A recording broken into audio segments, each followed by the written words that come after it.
All right, welcome back, everybody. Happy New Year. I know we're decently into the new year, and this is the first video I'm putting up, but want to get back in the swing of things, give everybody an update on the portfolio, the market, kind of the strategy. If you don't know who I am, I'm Ben Collins, CFA charter holder, Chief Investment Officer of Options Autopilot, which is an automated options trading platform. If you want more info on that, check out the link in the description and also check out the coupon code there. In general, to start the year, I guess maybe to back up to end the year, hope everyone had a happy new year. We kind of gave up a little bit of the gains going into the end of the year, which totally probably expected in terms of people taking profits and whatnot. So we gave up a little bit. I think we're still up, and what's annoying here is TastyTrade is very bad about showing P&L like historically now, and I don't know why. Maybe they do that strategically from a business standpoint, because if people saw what they're like losing in fees and whatnot, they would be less likely to be trading. I don't know, but it is kind of frustrating to not be able to look back. So if anyone knows any good, I guess, systems that would track this, or maybe I'll have to create like a spreadsheet to do this, because obviously they have to report it to taxes. But either way, we kind of did give up some gains, but now we are kind of right back where we are, up quite a bit from a percentage standpoint year to date, and that has mostly come from a rebound in Intel. You can see here. In general, I think, what is this going to be? So if you just do this calculation really quickly, I mean, I think we're definitely crushing the market already. But again, it's a little bit of a rebound. If we do 3,805, which is our current year-to-date gain, divided by or minus, I mean, it's going to be higher than this. I'm just going to do the rough estimate. Yeah, so this is 12.2% based on just the current net liquidity, which that's the wrong way to calculate it. It actually would be based on approximately $27,000. So it'd be actually significantly higher than that. But anyways, I digress. Doesn't really matter. The point being is that some of our longs have picked up the slack. Annoyingly, RIVN has given it all back pretty much. And I'll go over all of these positions because I've made some adjustments, and I'm looking at adding some other ones here in the near future. So let's kind of just dive into where we're currently at, where the market's at. It's kind of status quo a little bit from an automation standpoint. Still kind of going with the 111.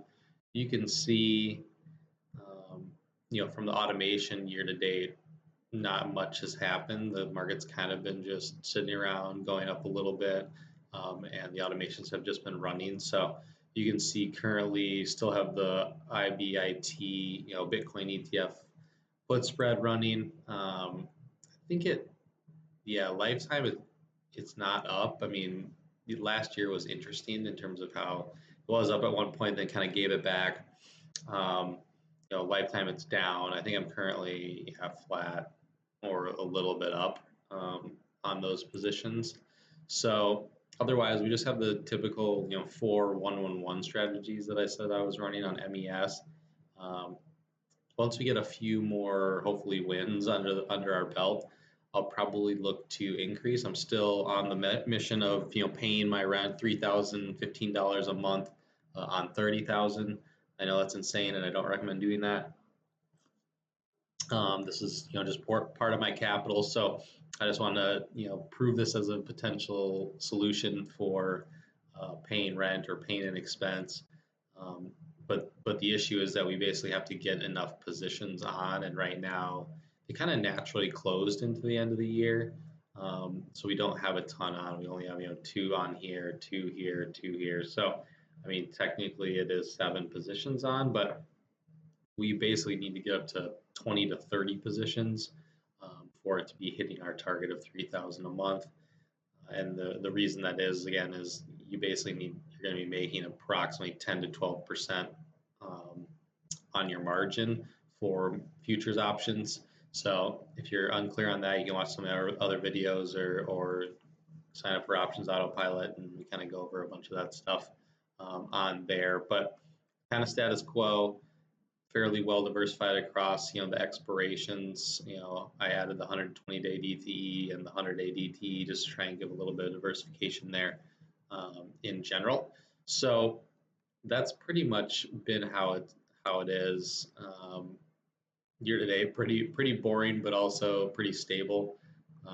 That's just how it's been. So we've got a decent amount of profit open, and we can kind of see that if we go to year to date activity, right? So this is kind of carried over from previous year. So once these hopefully close with profits, that should be a good base for us to start from and kind of build from in general. So let's kind of go over. I've definitely made some changes on SOFI, RIVN, Intel. So, and I also want to go over some market thoughts and just in general. I guess we could start out with the market. I would say not that the AI trade is over. It seems like the market is differentiating between winners and losers and is less convinced that the AI trade is just the main driver of everything. What's interesting is, what is it, XAI, Elon Musk is suing OpenAI. I partially feel like, not that would be a black swan event if they actually become successful in suing them. I don't know if they will become successful in suing them. But if for some reason you see him get any kind of traction from a legal standpoint, and then all this deals that OpenAI has supposedly made with all these companies, and it's going to generate a bunch of revenue for them, if that kind of goes away, you could definitely see the market start to correct and pull some of that stuff back. I would say, interestingly though, the market is still, if I can get this to stay here, let's just get rid of that and do another one. So basically we kind of look at it like this. Looks like the market actually wants to move higher. This is, the S&P 500 micro future contract. So definitely this is a fairly, I'd say, bullish technical pattern. You could probably say this is an ascending wedge, and if it breaks out to a new high, which decent volume here, seems like the market wants to push forward. I would say, NVIDIA and Apple and these bigger Mag 7 companies are participating less outside of Google. So that's maybe good for the market being able to sustain and maybe hold up outside of just those top 7 companies. We'll see what happens. Obviously, you just trade the market you have, not the one you want. And if the market's showing that it wants to go higher, you kind of have to just go that route. In general, with automation, obviously, I don't care. If the market falls, goes up, whatever, I'm just going to let it run, and it should make money over time. That's just how it works and how I'm approaching it and how all our other users are approaching it. It's slow and steady wins the race.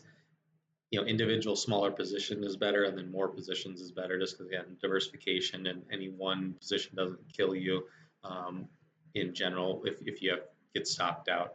I would highlight that some people have asked about rolling positions versus just letting automation do it and manually managing them.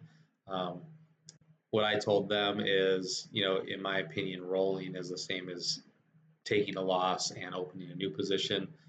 It's just maybe feels better because you do it all at once and you kind of don't necessarily feel like maybe you realized a loss. And in general, if you have an automation that's set up to run every day, you're only out of the market, even if it's your only position on, you only don't have a position on for a day, and then something else opens up. So in my opinion, I'd rather not be the one watching the market, having to manage those from like a income perspective, because in my opinion, I don't think it gives you any advantage in the long term, and probably is a detriment. So that was kind of what I said. That's kind of my thought on it. That's obviously one of the points of options autopilot and why we created it, just to not have to pay attention in general, and that actually removes your emotions from the whole process, which I think is why then it is successful in the long term. So outside of the general market, backdrop is okay. I guess I'll mention SOFI because I don't know if this is true. Someone posted screenshot of a Trump tweet or post on Truth Social about him trying to limit credit card interest rates for a year to like 10%. Obviously, I think a lot of people would find that very beneficial because, sadly, we are levered up on credit and credit cards in general. So I think that will be a very popular thing. I think they're trying to do this for midterm elections and maybe gain some more popularity there. It's a Band-Aid, but it is helpful in the short term. I wonder if this will impact SOFI, because if it somehow impacts people who are currently borrowing money and then reduces the returns that they're going to get, maybe we see it fall. I was a little bit encouraged and then discouraged because this was popping, and then obviously they issued that equity and it came right back off, but it looks like it's kind of recovering. I still am pretty bullish SoFi just because I think that they are developing a good business. I still partially, and someone said this otherwise, they said they think that maybe they'll do some M&A. I agree. I think they're going to buy some type of broker dealer because they would get probably hundreds of thousands of clients immediately. That would probably add to their bottom line and then give them more people to market to. Again, I have no clue. That's just what I think would maybe be a smart business decision from a total outside perspective. I don't know. But I think long term, pretty bullish. I have my position on that is not as long dated as it was before. And one of the reasons I did that is I was getting a little bit frustrated by the bid and ask spread really skewing my P&L. Maybe not necessarily the best reason to do this, but I still gave myself a decent amount of time, almost a year time premium, and then I'm at the 35 strike. Obviously, currently at 27.39. It's had a little bit of ups and downs, and I have pretty much just let it go for the most part. What have I done? I guess year to date, maybe I can. I don't recall. Yeah.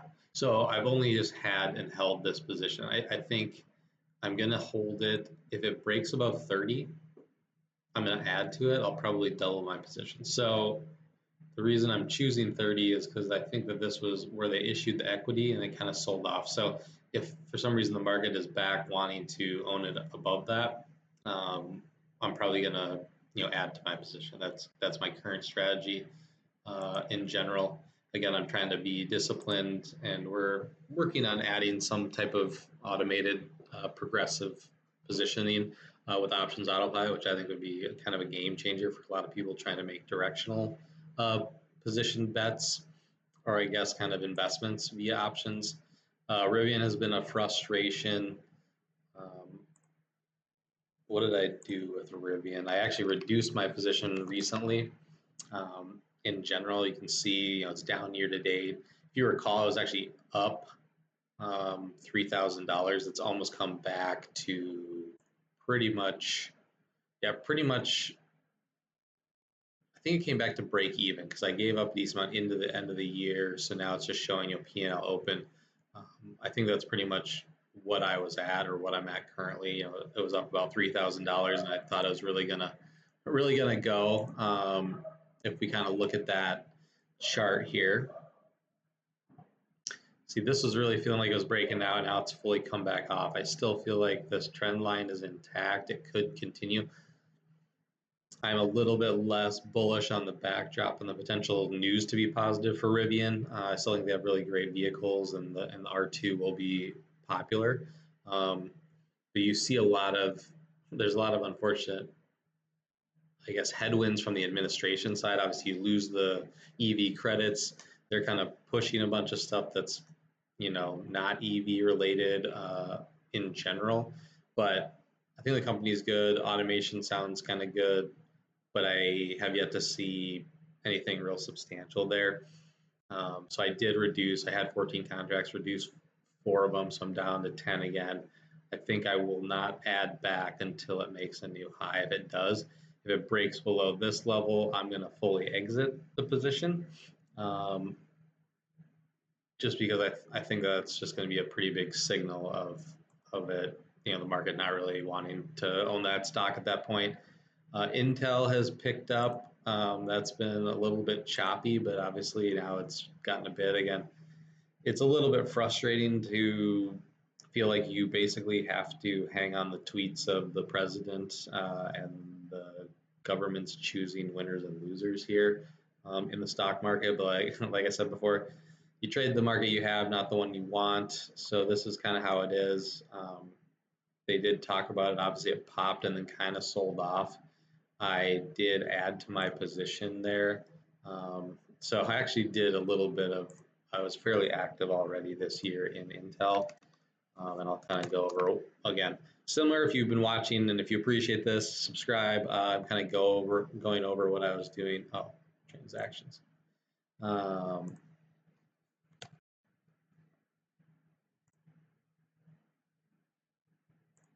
don't know why it's not showing Intel. Okay, here we go. So basically, I had originally had my other position on, sold that position, freed up that capital instead of adding to my calls, if you recall, because I was a little bit more short dated. I think it was 180 days left. Oh yeah, so 187 days I had left. I was like, still that's a decent amount of time, but I wanted to kind of give myself a little more convexity again. So I sold out of those. Basically then did sort of a risk reversal trade again. So I sold some puts on Intel and then I bought calls. So I think right here my overall delta position was approximately 400-ish shares. And then when I put this all together, originally I just did the 5 and then the minus 10. And then I ended up adding an extra one because I wasn't really expressing a more aggressive position on Intel.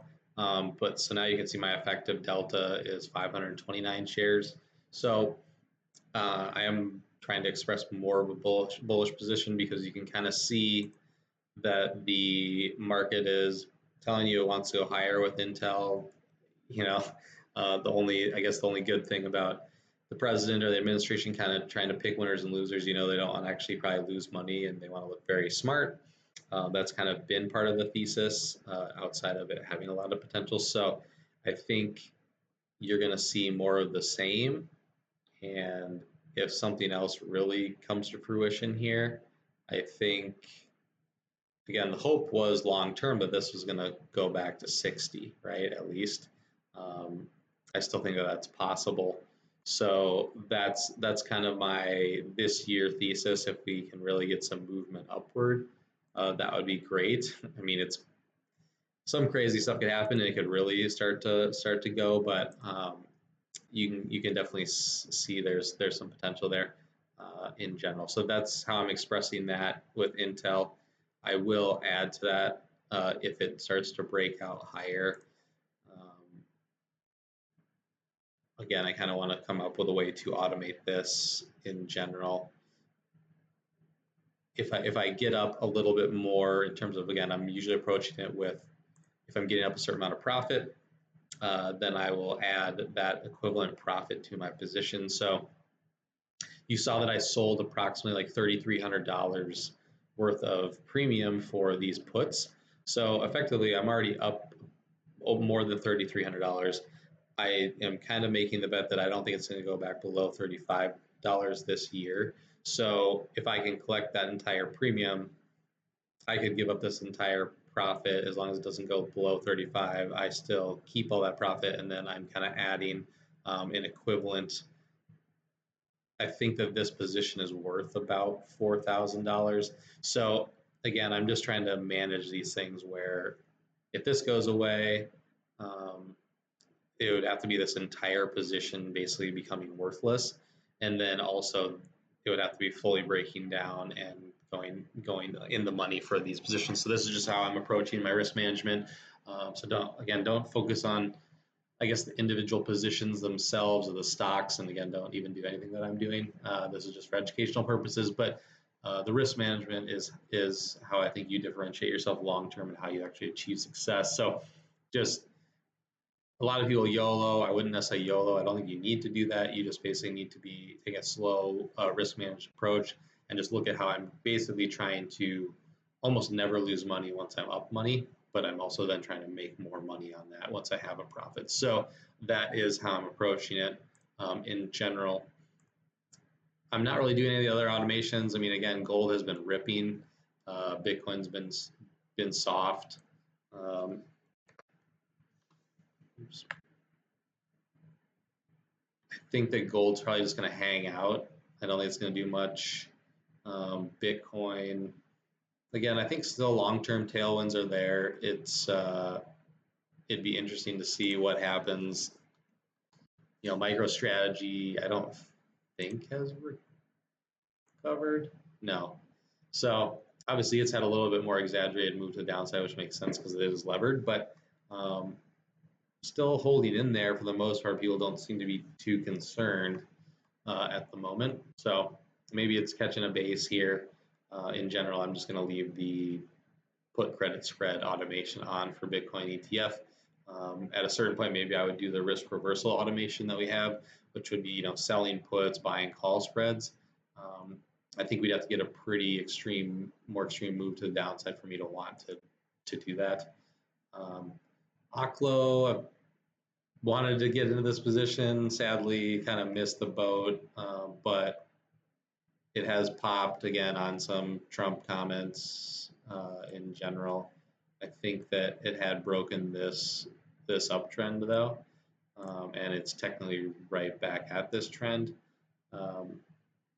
I think long-term nuclear is the way to go. I'd have to look at this from a fundamental standpoint. I'm not sure how the financials are, but again, if news flow is positive, you're probably going to get money flowing into it. But you can see on this pop, it definitely had pretty high volume selling back down. So market doesn't seem to view that as sustainable.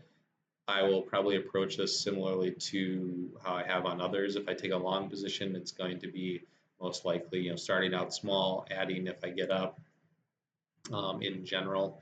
So that will probably be my approach with that position. If I do Chipotle, I personally like Chipotle from eating there, and you know, again, I looked at this a while ago, didn't get in unfortunately.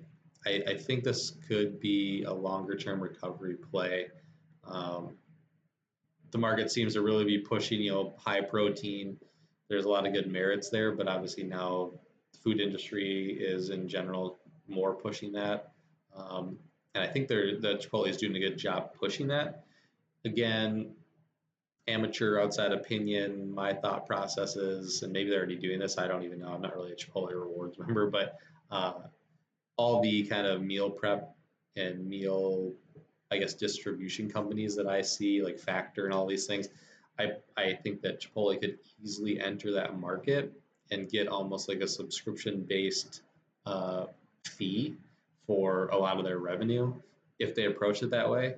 I personally would probably subscribe to that in general, just because it's good protein, it's pretty fresh, and I think people in general like Chipotle and also like ease of preparation and use. So if for some reason that ever came out, I think that could be a good catalyst to the upside. I don't think this is going to be some really big mover to the upside in general. It's probably going to be slow and steady. So it might be, again, one where I sell some puts, buy some calls, kind of express a long position over time. I'm trying to think of anything else that's like super interesting that I would potentially look at. I mean, Google, they're ripping again. All these things where it's like I was gonna buy calls at 250, didn't, and now look at it. So I'll have to watch it here. It's finally kind of catching a bid and getting some respect related to AI and all the stuff that it's built out over the years. I think it'll continue. I'd like to see it pull back a little bit. If it does, I will probably start a position in general, maybe selling some puts, buying some calls, but it doesn't necessarily move. I mean, it did move quite a bit from April to now, but and even October to now. I don't think it normally moves that way, and obviously once it starts to go kind of parabolic, that's usually a concern. But I do think long term, if it was a straight up stock play, I think it'd be a good one to own for sure. You can see NVIDIA topping out a bit, not topping out, but definitely leveling off um, in general for the market at the moment. And I think Apple is struggling. Um, so AI play is getting differentiated. Apple looks like it actually topped right there. Um, so we'll see. Obviously, still a good company, but we'll see what happens. If these start to kind of crack and fall, it'll probably hold the market down a little bit. But I think that small caps are ripping pretty well. Let's look at the small cap ETF real quick, just to round out the day. Because it wouldn't be a video if I didn't spend way too much time talking about stuff. So you can see how much small caps have recovered. They're finally making new highs. I think that that's a positive, kind of a bullish signal for the market in general. I think the administration will try and push that narrative also. So you can kind of see it's definitely been doing better as the broader market hasn't necessarily been doing as well as that. If they get better credit conditions and rates fall, that could be positive. I guess on that note, unrelated, but real estate in general, you saw Trump trying to get them to buy down the rates for mortgages. Again, he's going to push his book and all of his buddies' investments in terms of real estate, in my opinion. I'm not wanting to be political about it. It's just like it's a little more obvious probably what he's holding or what people that he's connected to are holding. And to be fair, the real estate market, I think maybe I'm misquoting it, so don't hold me to it. I think it drives quite a bit of economic activity. I think I've seen as much as 60% of small businesses are related to real estate in some way. So if you get rates falling and you get people who want to build or feel better about the equity they have in their properties, and you get some refinances and get more money available, obviously that drives things. People spend more money, they feel better about their finances. I think that helps small caps in general, and it probably just helps the market in general. People are more likely to take their vacation or whatever it is. So just keep that in mind if they end up succeeding on doing any of these things in terms of getting rates down or interest rates start to fall on mortgages. I think that could be kind of like a supercharging effect on the market in general. So we'll see what happens. I think that should be it for now. And stay tuned, subscribe if you appreciate the transparency, and I will be updating kind of where I'm at when I add things, how the automations are going, what new stuff we're adding to Options Autopilot, and kind of the newer strategies that I'm adding, because we're definitely going to be doing some more, and I'm going to be doing some more things just as diversifiers, and also as more kind of tail hedge slash.